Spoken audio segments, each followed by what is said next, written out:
Amém, pastora. Deus é bom, sempre.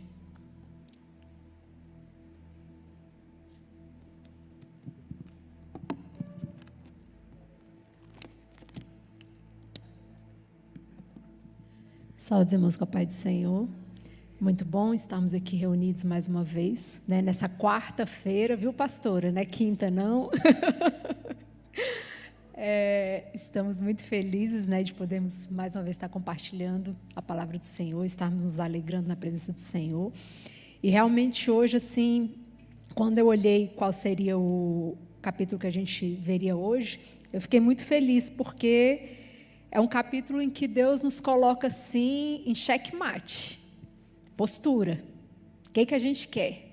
Para onde a gente vai? O que a gente escolhe? Né? E eu vejo que toda vez que a gente é colocado diante de uma situação de bifurcação, né, onde a gente precisa escolher, vou para a direita ou vou para a esquerda, né, é crescimento. Porque parado não dá para ficar. Eu já falei aqui, né? A vida é um rio, a correnteza é forte. Se você achar que não vou fazer nada porque nada vai acontecer, eu lamento te informar que se você não fizer nada, a probabilidade de acontecer coisas ruins aumentam muito, né? Então a gente precisa se posicionar. E aí hoje a gente vai estar lendo Deuteronômio 28. Moisés continua falando ao povo e ensinando ao povo, né? Aquele povo que está recebendo a terra prometida, que está recebendo depois de 40 anos, né? Estão recebendo o direito de entrar na terra, estão conquistando, porque na verdade eles não estão ganhando, né, simplesmente de mão beijada, não está caindo no colo deles, eles estão tendo que conquistar cada centímetro da terra. E Moisés está ensinando para o povo, falando, se vocês quiserem ser abençoados, o caminho é por aqui. Se vocês quiserem não ser abençoados, sigam o outro caminho. Vamos abaixar as nossas cabeças, mais uma palavra de oração. Senhor Jesus, toda honra e toda glória sejam dadas a Ti, Senhor. Me coloco aqui como instrumento, como sempre tenho me colocado. Que o Senhor faça a Tua vontade, Pai, na minha vida e na vida de cada irmão que está aqui, de cada irmão que está em casa.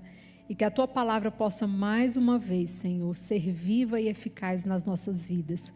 Que ela possa, Senhor, entrar como espada de dois gumes, Senhor, separando alma e espírito, juntas e medulas, e nos fazendo entender, Pai amado, os propósitos que o Senhor tem para a nossa vida. Porque a Tua palavra sonda os nossos corações, a Tua palavra sonda os nossos pensamentos, e o Senhor sabe quais são as nossas intenções, Pai. Então, em nome de Jesus, que nós possamos nesta manhã estar compartilhando, Senhor, mais um pouco do muito que o Senhor tem nos ensinado e tem falado conosco. Em nome de Jesus. Amém. É um capítulo grande, então eu vou tentar fazer uma leitura mais rápida um pouquinho para a gente conseguir meditar um pouco sobre o capítulo. Então, Deuteronômio 28. As bênçãos decorrentes da obediência. E lá no versículo 15 em diante, a gente vai ver os castigos da desobediência. Então, primeiro a gente vai ver a parte boa, a gente vai celebrar, vai ver, né, como Deus abençoa aqueles que o obedecem. E aí depois a gente vai para a parte difícil para ver o que acontece quando a gente é desobediente, ok? Então vamos lá. Se atentamente ouvires a voz do Senhor teu Deus, tendo cuidado de guardar todos os seus mandamentos que hoje te ordeno, o Senhor teu Deus te exaltará sobre todas as nações da terra. Se ouvires a voz do Senhor teu Deus, virão sobre ti e te alcançarão todas estas bênçãos.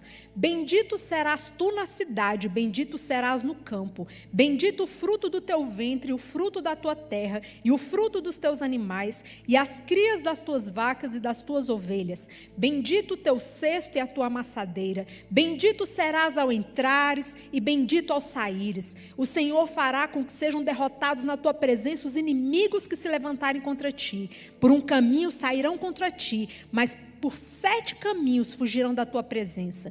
O Senhor determinará que a bênção esteja nos teus celeiros e em tudo o que colocares a tua mão, e te abençoará na terra que te dá o Senhor teu Deus. O Senhor te constituirá para si em povo santo, como te tem jurado, quando guardares os mandamentos do Senhor teu Deus e andares nos seus caminhos. E todos os povos da terra verão que és chamado pelo nome do Senhor e terão medo de ti. O Senhor te dará abundância de bens no fruto do teu ventre, no fruto dos teus animais e no fruto do teu solo, na terra que o Senhor, sob juramento a teus pais, prometeu dar-te. O Senhor te abrirá o seu bom tesouro, o céu, para dar chuva à tua terra no teu tempo e para abençoar toda a obra das tuas mãos. Emprestarás a muitas gentes, porém tu não tomarás emprestado. O Senhor te porá por cabeça e não por cauda, e só estarás em cima e não debaixo, se obedeceres aos mandamentos do Senhor teu Deus, que hoje te ordeno, para os guardar e cumprir. Não te desviares de todas as palavras que hoje te ordeno, nem para a direita, nem para a esquerda, seguindo outros deuses para os servires. Amém, né? Aí todo mundo, uhul, glória a Deus. Agora vamos lá, os castigos da desobediência. Será, porém, que se não deres ouvidos à voz do Senhor teu Deus, não cuidando em cumprir todos os teus mandamentos e os seus estatutos que hoje te ordeno, então virão sobre ti todas estas maldições e te alcançarão.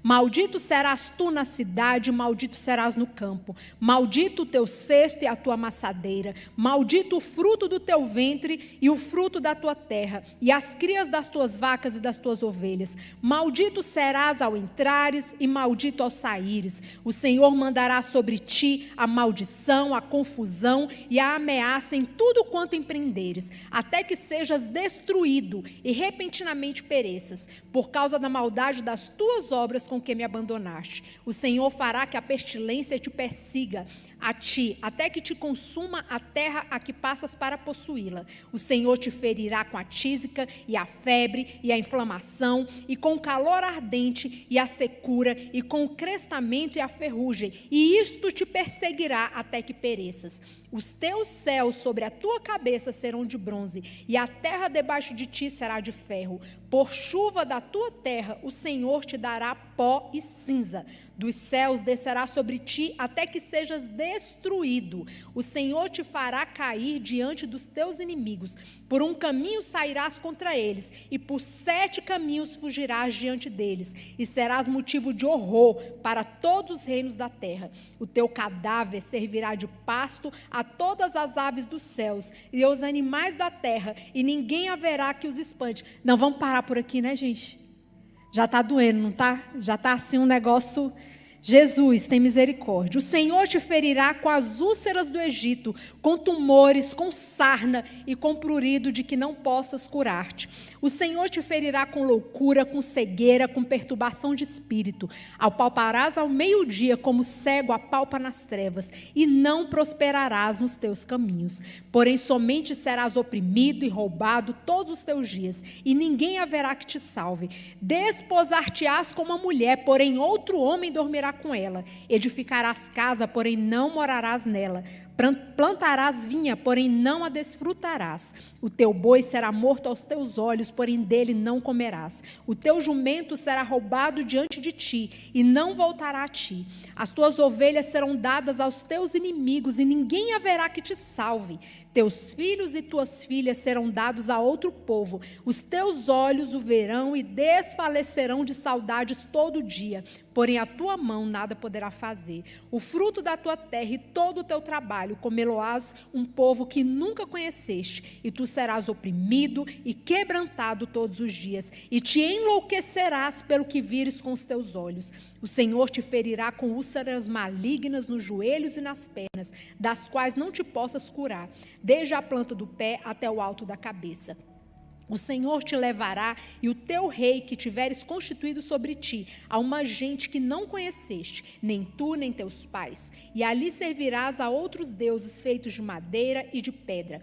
Virás a ser pasmo, provérbio e motejo entre todos os povos a que o Senhor te levará. Lançarás muita semente ao campo, porém colherás pouco, porque o gafanhoto a consumirá. Plantarás e cultivarás muitas vinhas, porém do seu vinho não beberás, nem colherás as uvas, porque o verme as devorará. Em todos os teus limites terás oliveiras, porém não te ungirás com azeite, porque as tuas azeitonas cairão. Gerarás filhos e filhas, porém não ficarão contigo, porque serão levados ao cativeiro. Todo o teu arvoredo e o fruto da tua terra o gafanhoto os consumirá. O estrangeiro que está no meio de ti se elevará mais e mais, e tu mais e mais descerás. Ele te emprestará a ti, porém tu não lhe emprestarás a ele. Ele será por cabeça e tu serás por cauda.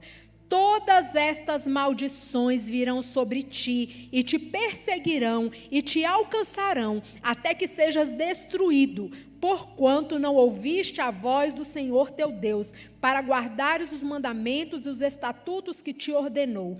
Serão no teu meio por sinal e por maravilha, como também entre a tua descendência para sempre, porquanto não serviste ao Senhor teu Deus com alegria e bondade de coração, não obstante a abundância de tudo. Assim, com fome, com sede, com nudez e com falta de tudo, servirás aos inimigos que o Senhor enviará contra ti. Sobre o teu pescoço porá um jugo de ferro, até que te haja destruído. O Senhor levantará contra ti uma nação de longe, da extremidade da terra virá, como o voo impetuoso da águia, nação cuja língua não entenderás, nação feroz de rosto, que não respeitará o velho, nem se apiedará do moço. Ela comerá o fruto dos teus animais e o fruto da tua terra, até que sejas destruído, e não te deixará cereal, mosto, nem azeite, nem as crias das tuas vacas e das tuas ovelhas, até que te haja consumido. Sitiar-te-á em todas as tuas cidades, até que venham a cair em toda a tua terra os altos e fortes muros em que confiavas, e te sitiará em todas as tuas cidades, em toda a terra que o Senhor teu Deus te deu.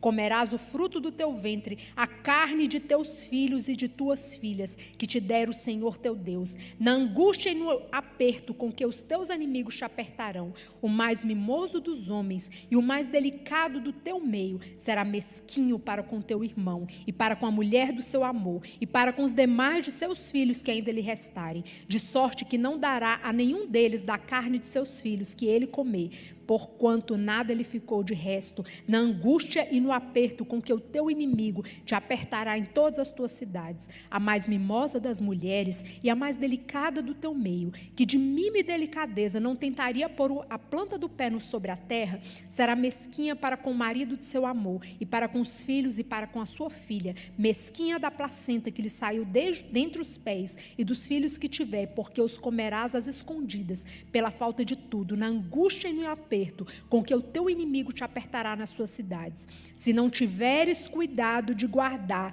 todas as palavras desta lei, escritas neste livro, para temeres este nome glorioso e terrível, o Senhor teu Deus, então o Senhor fará terríveis as tuas pragas e as pragas de tua descendência, grandes e duradouras pragas, enfermidades graves e duradouras. Fará voltar contra ti todas as moléstias do Egito que temeste, e se apegarão a ti. Também o Senhor fará vir sobre ti toda enfermidade e toda praga que não estão escritas no livro desta lei, até que sejas destruído. Ficareis poucos em número, vós que éreis como as estrelas dos céus em multidão, porque não destes ouvidos à voz do Senhor vosso Deus. Assim como o Senhor se alegrava em vós outros, em fazer-vos bem e multiplicar-vos, da mesma sorte o Senhor se alegrará em vos fazer perecer e vos destruir. Sereis desarraigados da terra a qual passais para possuí-la. O Senhor vos espalhará entre todos os povos, de uma até outra extremidade da terra. Servirás a outros deuses que não conheceste, nem tu, nem teus pais. Servirás a madeira e a pedra. Nem ainda entre estas nações descansarás, nem a planta de teu pé terá repouso, porquanto o Senhor ali te dará coração tremente, olhos mortiços e desmaio de alma. A tua vida estará suspensa como por um fio diante de ti. Terás pavor de noite e de dia, e não crerás na tua vida. Pela manhã dirás, quem me dera ver a noite. E à noitinha dirás, quem me dera ver a manhã. Isso pelo pavor que sentirás no coração, e pelo espetáculo que terás diante dos olhos. O Senhor te fará voltar ao Egito em navios, pelo caminho de que te disse, nunca jamais o verás. Sereis sereis ali oferecidos para a venda como escravos e escravas aos vossos inimigos, mas não haverá quem vos compre. Esse é o nosso Deus. Tem uma palavra que eu falo muito lá em casa e que serve para o nosso contexto, que é: guerra avisada não mata ninguém.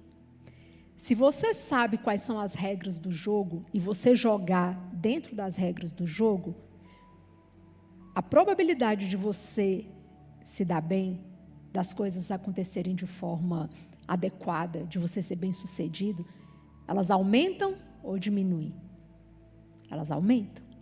Não quer dizer que se você fizer tudo certinho, seguir todas as regras, se empenhar, você vai alcançar o objetivo do jeito que você quer, do jeito que eu quero. Mas quer dizer o quê? Que nós vamos ter paz de consciência para saber que nós fizemos o nosso melhor e que a gente jogou dentro das regras e que a gente fez o que tinha que ser feito. A primeira pergunta que eu queria lançar para nós nessa manhã, meditarmos, é: por que Deus nos deu leis? Por que existem os 10 mandamentos? Por que existem os provérbios para nos ensinar? Por que existem regras? Vocês já pararam para pensar nisso? Por que as regras existem? Quando a gente vai lá em Êxodo 20 e olha os 10 mandamentos, vamos pegar um que é bem conhecido. Não adulterarás. Deus sabe que se um homem mexer com a mulher do outro, o marido traído provavelmente vai querer se vingar. E vai querer ou bater, ou matar, ou fazer alguma coisa para vingar a honra dele, vingar essa traição. Quando Deus diz, não terás outros deuses diante de mim, é porque Deus sabe que Ele é o eu sou. O Deus, Ele não é um Deus, Ele é o Deus. E Ele sabe que o espaço, o vazio que tem dentro do nosso coração, só encaixa Ele. Ele sabe que toda vez que o homem tentar colocar qualquer outra coisa nesse espaço, não vai dar certo. É igual você pegar uma peça de um quebra-cabeça e tentar encaixar em outro quebra-cabeça. Não encaixa. Ou se você pegar uma peça de um mesmo quebra-cabeça e tentar encaixar no lugar onde não é o lugar adequado. Não vai encaixar. Então, Deus sabe que para a gente ser bem-sucedido, a gente precisa de princípios. E esses princípios, esses valores, essas regras, servem para quê? Para nos proteger. Uma vez no acampamento, conversando com algumas moças, teve uma delas, uma adolescente, que virou e falou assim: Valéria, mas eu não concordo com esse negócio de não poder praticar sexo antes do casamento. Se eu tiver certeza que eu gosto muito do rapaz e que é uma pessoa do bem e que a gente vai ficar junto, né? Assim, a gente já está com tudo encaminhado, por que não? Qual o problema? É só o sexo. Aí eu falei para ela assim, você já parou para pensar por que a Bíblia prega contra a fornicação? Porque o sexo antes do casamento era chamado de fornicação. Por que a Bíblia fala contra isso? Ela, não. Aí eu falei, você sabe a quais riscos você está se submetendo quando você pratica sexo fora de uma relação monogâmica, uma relação onde você tem só o seu parceiro, onde você tem fidelidade, onde você tem compromisso? Você sabe os riscos que você está se submetendo? Aí ela falou, mais ou menos. Eu falei, pois é, então vamos listar? Porque quando a gente faz uma lista, a gente se situa, né? Eu falei, primeira, uma gravidez indesejável. Para 2 pessoas que, de repente, não estão preparadas para cuidar de um filho, para educar um filho. Então, seria assim, o primeiro ponto. Segundo ponto, você está se expondo a doenças. Ah, não, mas eu tenho certeza que o meu namorado é fiel. Você tem certeza? Você pode garantir isso?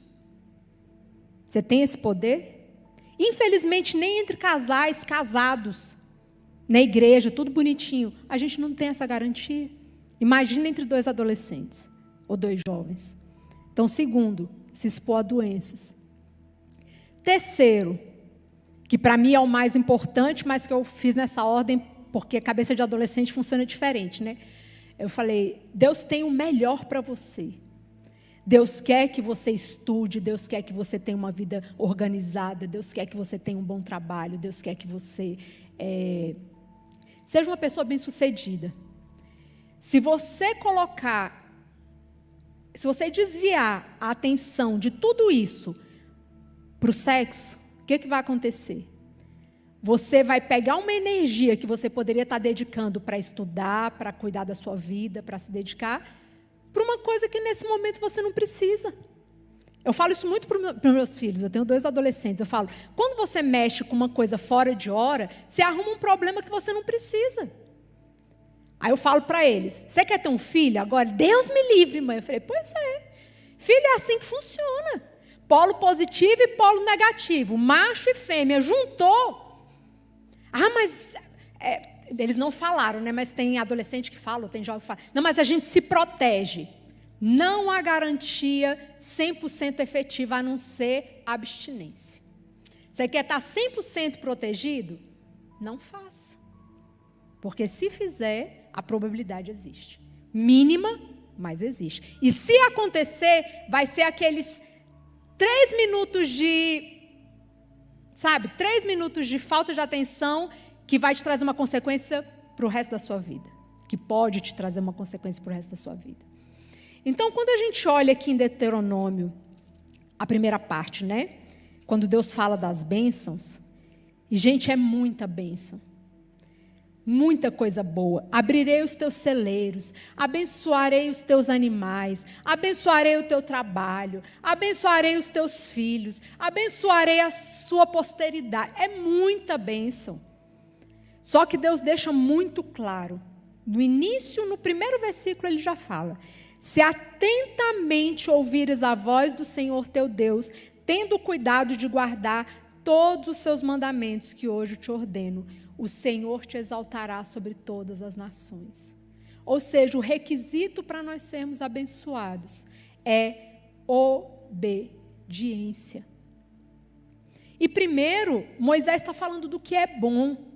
Por quê? Porque se a gente for obediente, é isso que Deus tem para nós. Ah, Valéria, mas tem gente que obedece a Deus, que é servo do Senhor e fica doente. Quem diz que nesse mundo a gente não vai ter aflição? Jesus falou para a gente. Nesse mundo tereis aflições, mas tem de bom ânimo, eu venci o mundo e nós também venceremos. Essa semana eu assisti um vídeo de uma médica geriatra que eu gosto demais, doutora Ana Cláudia Quintana, e ela fala assim: na nossa vida, se der tudo certo, no final todo mundo morre. E se der tudo errado, no final todo mundo morre também. Quem veio aqui para ficar para semente? Ninguém. Então a morte, a gente tem ouvido falar muito, né, de morte, morte, morte, vai morrer, todo mundo vai morrer. Sim, enquanto nós estivermos nesse corpo de carne e osso, a morte é o nosso fim, ou a vinda de Jesus. Mas se Jesus não vier enquanto a gente estiver vivo, a morte é o destino de todos. E não tem idade, não tem melhor idade. Ela fala isso também, eu achei interessante. Não tem melhor idade ideal para morrer. Não existe, gente. Vai lá no cemitério, tem plaquinha de bebê, tem plaquinha de criança, tem plaquinha de mais de 100 anos, tem plaquinha de 50, de 40, de 30. Não tem idade ideal. Por isso que todo dia a gente precisa estar preparado. Quando Jesus fala que a vinda dele será como o ladrão, não é isso?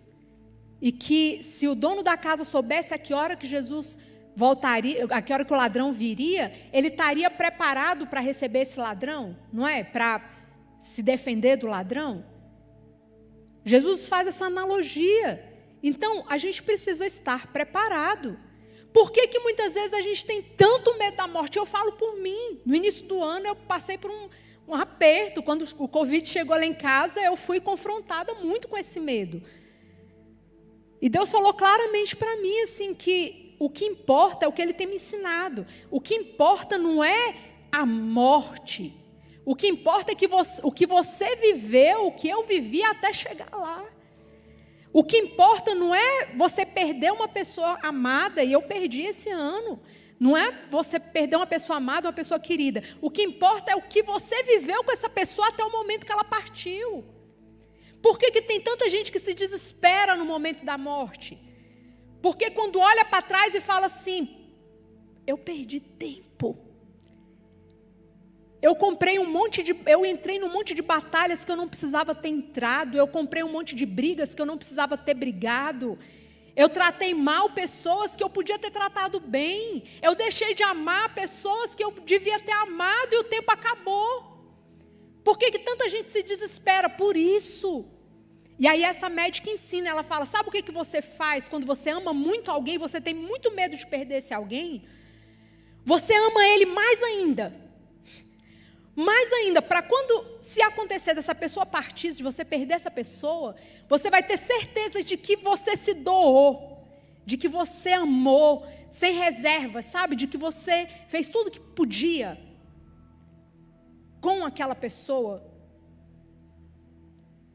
Um amor puro, um amor verdadeiro, um amor equilibrado. É isso, nós não temos poder sobre nada. É uma ilusão, a gente não tem controle sobre a morte, a vida, a gente não tem controle sobre um segundo aqui após. A gente não tem controle. Há uns anos, eu lembro, teve uma chuva forte, voou um telhado aqui de um prédio na frente, caiu bem aqui, ó. Graças a Deus a coluna, a viga, né, de sustentação segurou. Mas se fosse um momento de culto e não tivesse, de repente, essa viga, ou o telhado passasse no meio, né, de duas vigas, quem tivesse aqui estava em risco. A gente tem poder de alguma coisa? Você está no avião, está viajando ou está de carro? Quantos acidentes acontecem e a morte súbita chega? Foi. Então, Deus quer ensinar para a gente, olha, se você ouvir a minha voz e você me obedecer, eu vou te abençoar. Eu quero te abençoar. Eu esqueci a passagem agora que fala que a mão de Deus não está encolhida de forma que não possa abençoar. Ou seja, Deus quer nos abençoar. Mas tem um requisito: obedecer. No Salmo 103, versículos 17 e 18, Davi fala: mas a misericórdia do Senhor é de eternidade a eternidade sobre os que o temem, e a sua justiça sobre os filhos dos filhos, para com os que guardam a sua aliança e para com os que se lembram dos seus preceitos e os cumprem. Se a gente obedecer a palavra de Deus, se a gente estiver atento em ouvir o que Deus está falando conosco, Ele quer nos abençoar. Ele vai nos abençoar. Só que é do jeito dele, não é do nosso jeito. Como é que o vaso vai virar para o oleiro e vai falar assim: você me fez quadrado, você me fez com a rachadura aqui, ó, não gostei. Você me pintou de vermelho, eu queria ser azul. Nós somos vaso. E o vaso é da forma, da cor, do jeito, para conter aquilo que o oleiro quer. Ele faz um vaso para conter água, ele faz um vaso para conter óleo, ele faz um vaso para ser simplesmente um objeto de decoração. É o oleiro quem decide. Só que a gente é teimoso e a gente quer do nosso jeito. E a gente olha para a vida do outro e fala assim: ah, eu quero ser daquele jeito ali. Mas talvez o que Deus tem para a sua vida é muito melhor do que o que ele tem para a vida do outro. Por quê? Porque é o propósito dele para a sua vida. E como é que você vai saber o propósito de Deus para a sua vida? Intimidade com Deus, relacionamento com Deus. Já viram aqueles casais que completam 50 anos de casado, 60 anos de casado, e você tem a impressão que é quase que a mesma pessoa? Eu vi umas fotos na internet esses dias, eu achei a coisa mais linda. 50 anos de casado, eles se conheceram, acho que com...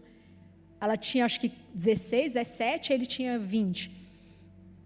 E aí, eles fizeram umas fotos, né? Parecia, assim, irmãos, assim, de tão parecido que um ficou com o outro. E aí, eles falando que o que sustentou todos esses anos foi o companheirismo, foi o aprender a ceder, foi o aprender a compartilhar, foi o aprender a observar.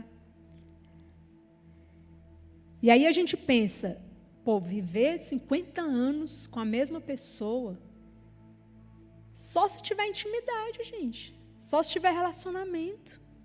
É fácil? Não. Mas o que você tem na sua vida que é muito bom e foi fácil? Na minha vida eu não tenho nada.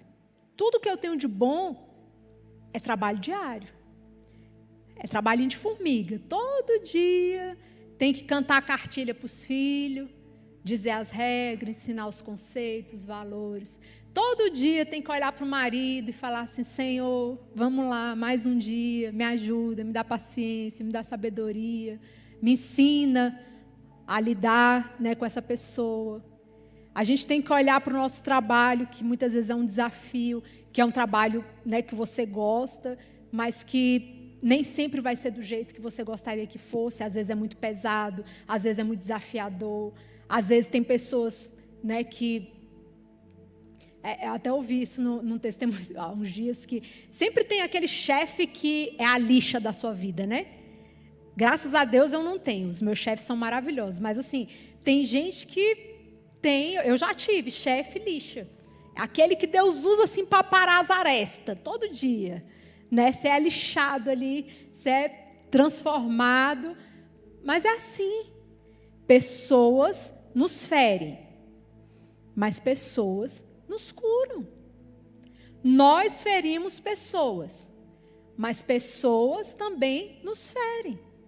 Nós curamos pessoas e pessoas também nos curam. É assim que funciona.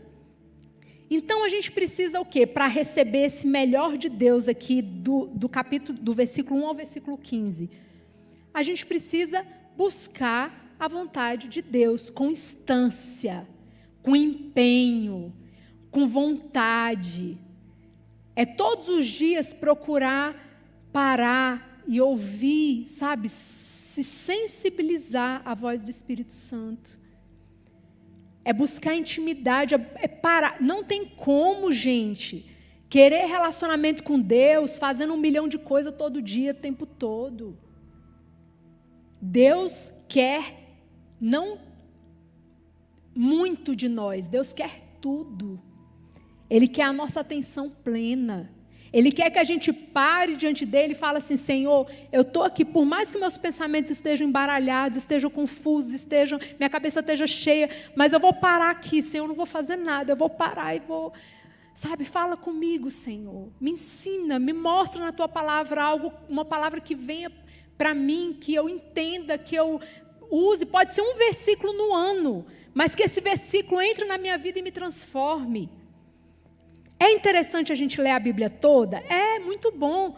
Mas não adianta você ler a Bíblia toda se você não conseguir aplicar pelo menos um versículo de forma enfática, de forma prática na sua vida. Não adianta. Não adianta você vir aqui cantar um monte de hino ou passar a semana toda cantando um monte de hino, se você não conseguir fazer com que aquela mensagem do hino transforme você. Oração é orar, mas ação.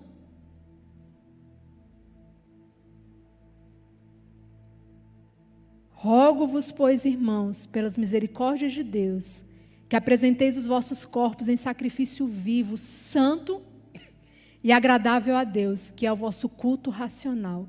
E não vos conformeis com este século, mas transformai-vos pela renovação da vossa mente. É deixar o velho para o novo entrar. Essa semana eu estava meditando sobre isso. Senhor, num assunto determinado, como eu estava cheia de mim mesma. Por isso que não entrava mais nada, porque eu estava cheia de mim. Então me esvazia, Senhor, para que o novo possa entrar, para aquilo que é necessário eu aprender possa entrar. Porque se eu estiver cheia de mim mesma, não entra mais nada. Você pega um copo cheio de alguma coisa, você não consegue botar mais nada lá dentro, você tem que esvaziar para ter espaço para entrar o novo. E só para encerrar, nós não somos ilhas. Todas essas leis, todas essas ordenanças, todas essas regras que tem aqui, é para nós como povo, não é para nós simplesmente como pessoa. Por quê? Porque Deus sabe que à medida que eu for mudando, eu vou mudar o meu contexto, eu vou mudar quem está à minha volta. Há uns anos, o slogan da católica era: quando eu mudo, o mundo acompanha. E é exatamente isso que acontece. Eu experimento isso na minha vida todos os dias. Eu mudo, eu transformo a minha vida, porque a única vida que a gente pode mudar e transformar é a nossa. Lembra do último devocional que eu falei aqui? Aquela energia que você gasta para mudar a vida dos outros, empenha na sua própria vida. Isso não é egoísmo. Isso é o que Deus ensina para a gente.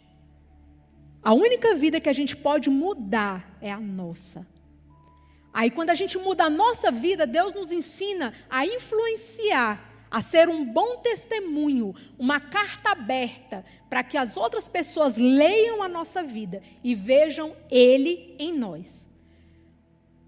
Mas eu vejo que a gente gasta energia demais tentando mudar os outros. Quando essa energia, se ela fosse gastada para mudar a nossa própria vida, a gente estaria vivendo muito melhor e as pessoas à nossa volta, consequentemente, estariam vivendo melhor também. Por quê? Porque a gente não tem o poder de salvar ninguém. A gente não tem o poder de converter ninguém. O nosso papel é testemunhar. Ir por todo mundo e pregar o Evangelho. O que é pregar o Evangelho?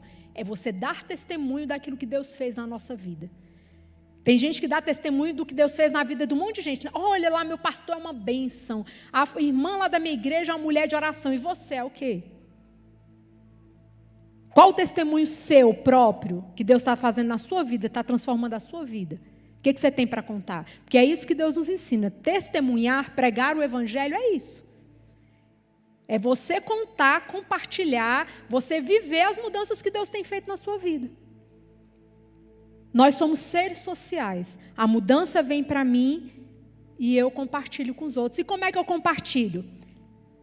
Aqui no púlpito é uma das oportunidades que tem, mas principalmente é a mesa. Quando você está com alguém na sua mesa, ou você está na mesa de alguém, você está num lugar onde Deus está presente, porque Ele fala que Ele é o pão da vida. Lembra lá no tabernáculo que tinha a mesa do propiciatório e tinha o pão que ficava em cima da mesa lá? Lembra aquele pão? Aquele pão simboliza a presença de Jesus, o pão da vida. Toda vez que a gente se senta à mesa, nós ficamos todos da mesma altura, nós olhamos, temos a possibilidade de olhar olho no olho, até um bebezinho, você coloca ele no cadeirão, ele senta, ele fica na mesma altura de todo mundo. Você está olhando olho no olho e você está compartilhando. Uma das coisas mais difíceis, assim, que eu vejo como estratégia do diabo para destruir as famílias, é essa história de comer na frente da televisão, é essa história de comer sentado, cada um no seu quarto, cada um num canto separado. Por quê? Porque é essa ação da mesa, todos em volta da mesa, que cura, que transforma, que faz a gente tratar as raízes, que faz a gente expor os problemas e tratar. Mas não adianta ir para a mesa e levar o celular cada um não, viu? O problema está do mesmo jeito. É a gente estar ali de corpo e alma. É a gente estar ali com a presença intencional, sabendo que a gente senta, a gente convida Jesus para estar com a gente ora, e ali Deus vai tratar a gente.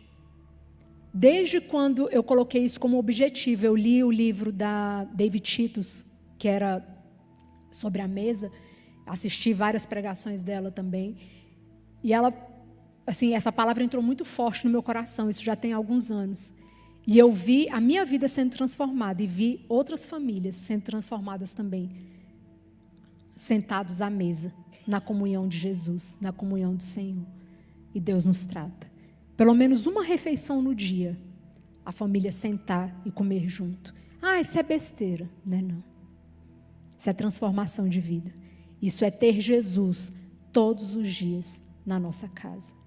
É você trazer o céu para dentro da sua casa. E Deus transforma. Vamos abaixar as nossas cabeças. Senhor Jesus, muito obrigada pelo privilégio, Senhor, de falar de Ti. Muito obrigada pelo privilégio de compartilhar a Tua palavra, Senhor. Que tudo aquilo que foi dito nesta manhã possa entrar nos nossos corações e transformar-nos, Senhor, da forma como Tu queres. Que em tudo o Teu nome seja glorificado, Senhor, nas nossas vidas, e que esse dia seja um dia abençoado na Tua presença. Que nós possamos estar declarando, como a pastora Ilta falou, Senhor, coisas boas, palavras boas, intenções boas, mensagens boas para nós e para quem está à nossa volta. Que todas as nossas ações, pensamentos, sentimentos, palavras sejam para a glória do Teu nome, Senhor. Em nome de Jesus. Amém. Lembrando que hoje à noite nós temos o culto, às 19 horas, né? Quarta-feira. Que Deus possa nos abençoar. E a gente encerra falando que o sangue de Jesus tem poder sobre a minha vida, a minha família, a minha cidade e a igreja do Senhor na face da terra. O sangue de Jesus tem poder sobre a minha vida, a minha família, a minha cidade e a igreja do Senhor na face da terra. O sangue de Jesus tem poder sobre a minha vida, a minha família, a minha cidade e a igreja do Senhor na face da terra. Vamos em paz. Amém.